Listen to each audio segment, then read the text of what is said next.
Hello, guys. Good day. This is Anne of Reinforcement Club, your fellow positive reinforcer. Today, we are going to talk about boundaries. Why boundaries are your best friend. Personal boundaries are the invisible limits we set to define how others treat us, interact with us, and behave around us. They act as a framework for our emotional, physical, and mental well being, ensuring that we feel safe, respected, and valued in every aspect of life. Just as fences protect our physical spaces, boundaries safeguard our inner world, our peace of mind, our time, energy, as well as our emotion. That's how important boundaries are. Clear and healthy boundaries enhances relationships, reduces stress, and empower us to live authentically. Just, happily being just ourselves and do whatever we want. Without boundaries, we risk overextending ourselves, feeling taken advantage of by others, or losing sight of our own needs. Whether in personal or professional settings, learning to set and maintain boundaries is essential for self respect and building meaningful connections. In this episode, we are going to explore the importance of personal boundaries, how they impact our lives, and practical steps to establish them. Setting boundaries isn't about keeping others out. Like, you're not one of us. You're not, you know, you're not involved. You're not in the group. It's about letting the right people, letting the right people in our lives while prioritizing our well-being at the same time. Now, what are personal boundaries? Personal boundaries are the limits and guidelines we set for ourselves and others to protect our emotional and physical, as well as mental, even social well being. They define what we consider acceptable and unacceptable behaviors in relationships and interactions. Boundaries help us maintain a sense of autonomy, safety, and control over our lives. Now, we have different types of boundaries. The first one is physical boundaries. It defines our personal space, touch, and physical privacy. So, like for example, you know, you don't want to let your friend get into your house for the first time because you're not comfortable at the moment or you're not prepared. So you tell your friend that, look, I'm not ready to let you go into my house at the moment. Just maybe the second time around because I'm not ready yet. So that is a clear way or clear statement to your friend that you're not ready to let him get in yet. Or it could be for some other personal reasons. Now, another type of boundary is emotional boundaries. This protects our feelings and emotional energies. Like when uh, when when you just had a breakup and then one of your friend is telling you to talk about it, but you're not ready. Look, you just simply say to that friend of yours that, look, I'm not ready to talk about it at the moment. I'm still processing. So I'm just going to get back to you. I'm going to let you know by the time I'm ready because I'm still trying to process emotionally what's really happening, and you could have other plans, etc. But when you're not comfortable about letting your emotions, exposing your emotions after breakup, then you're not ready. You just have to say it. Now, another type of boundary is mental boundaries. So this is something to do with our beliefs, thoughts, and opinions that opinions that could be disagreeable to others. But it doesn't mean that when others disagree to our opinions, we hate them. We're not friends anymore. We're not relatives anymore. That's another story. So mental boundaries means you have your idea, you have your own thoughts, you have your own beliefs, and I do respect that. We can still get on. Although we are different, we think differently, but we still get on having the same vision, you know, the same could still get on working on the same projects. We could still be brothers and sisters even though we have different opinions, but we just have to respect others because they're different. As in return, you can get that the same respect too. Now, another type of boundary is material boundaries. Now, these are the set of rules for lending, boundarying. I mean, sorry about that. I didn't. Where did I get the word? These are a set of rules for lending, borrowing, and sharing possessions. The terms and conditions. That's when you buy a house, you get the terms and conditions from the bank for your mortgage. So those are the set of rules that you have to follow. It does exist institutionally. Even when you apply a job, you have terms and conditions too. Now, another type of boundary is time boundaries. This ensure your time is respected and used according to your priorities. So this is something to do with the way you negotiate your time. You know, the way when you're selling something that you're gonna ask the person, would you mind giving me 13 minutes? And you have to finish on or before 13 minutes. So another example of time boundaries, because I'm also particular with my time. You know, Personally, I don't want to be late. At the same time, I don't want to arrive at work or any appointment on time. I want to be ahead of time. So that is my personal boundaries with regards to time. I want to be ahead of time. I don't want to arrive on time. I want to be ahead.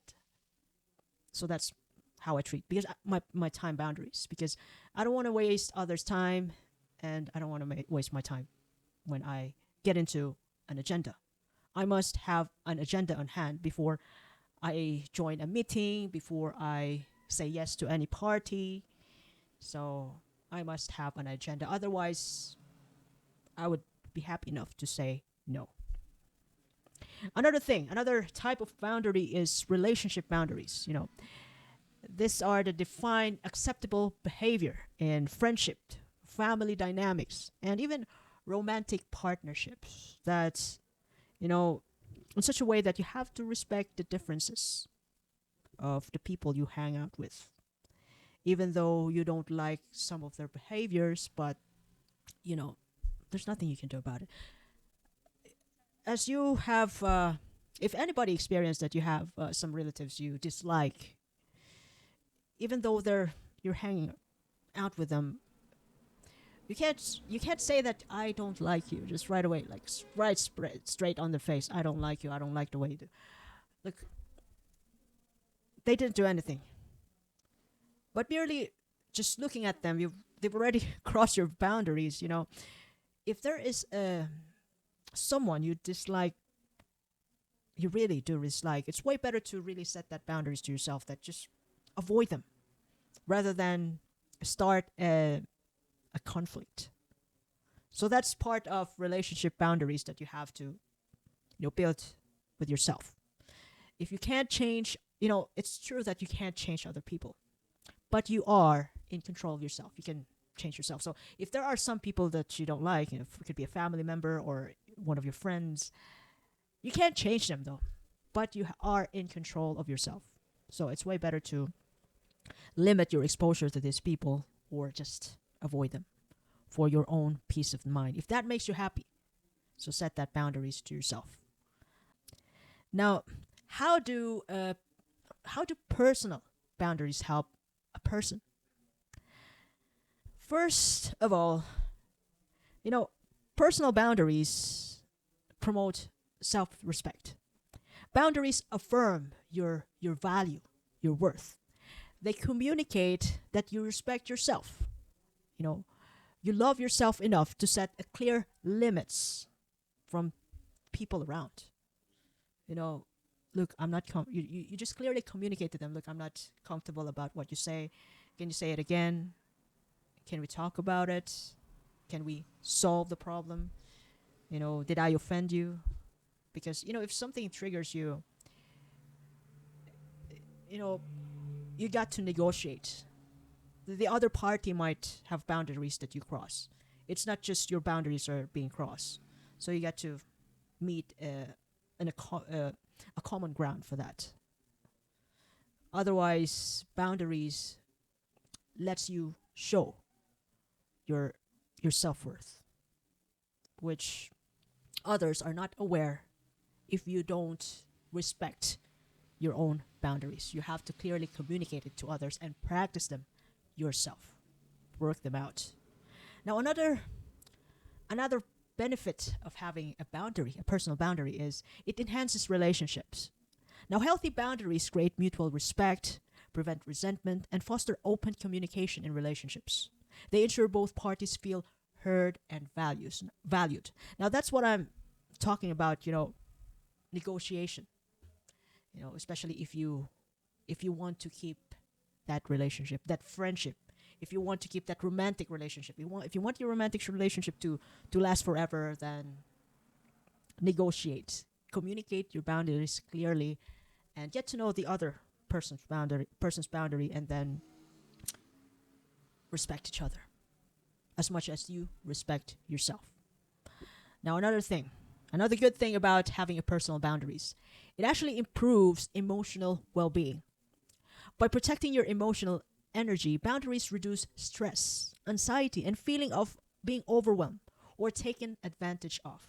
So when you know your limits, you don't you have a narrow, or you're gonna have a less possibility to overextend yourself towards others, like to the point that you're gonna get burnout, to the point that you're gonna get stressed out because you keep saying yes to almost everybody or everybody, and saying no because you have boundaries and you value your own boundaries, you value yourself, your emotional well-being, then you can adamantly say no. Sometimes you can't please everybody, but since that is true, it is what it is. Sometimes you got to choose yourself, because if you're not happy and you said yes to other people, then you're still gonna end up unhappy. Unlike if you happily choose yourself, then in the end you're gonna be happy. Now that's the difference. When you prioritize yourself first, when you're happy about what you're doing, when you're happy about your choice, people are happy, and you're all gonna be happy. You're all win-win in the end. Unlike if you prioritize others, even though they're happy and you're not happy about your choice, then who's losing? You. Now, another benefit of having boundaries, it encourages independence and responsibility. Boundaries help you avoid overextending yourself and enable others to take responsibility for their own actions and decisions. So when you clearly communicate that this is your limits, and others just decided to walk across it, then they know that they have crossed you. Then they know why you get angry. They know why you get triggered, because you clearly communicate to them your boundaries and they walk across it. Then another thing, boundaries also help a person prevents burnouts. As I've mentioned before, boundaries help you prioritize self-care and avoid being overburdened with other people's problems and demands. When you want to sleep at home, when you prefer to have a good night's sleep rather than going to a party, accept that invitation that your friend is giving you. Just simply say no. Then have a good night's sleep, drink some wine with yourself, just for that day, because you choose yourself. That's your choice. Rather than saying yes to your friend and then enjoy, have fun in the party, and then at the end of the day, you're gonna be left out with hangover, headache, and then you have to go to work the next day. So, having boundaries help you promote self-care. Now, another thing, boundaries help you build confidence and assertiveness.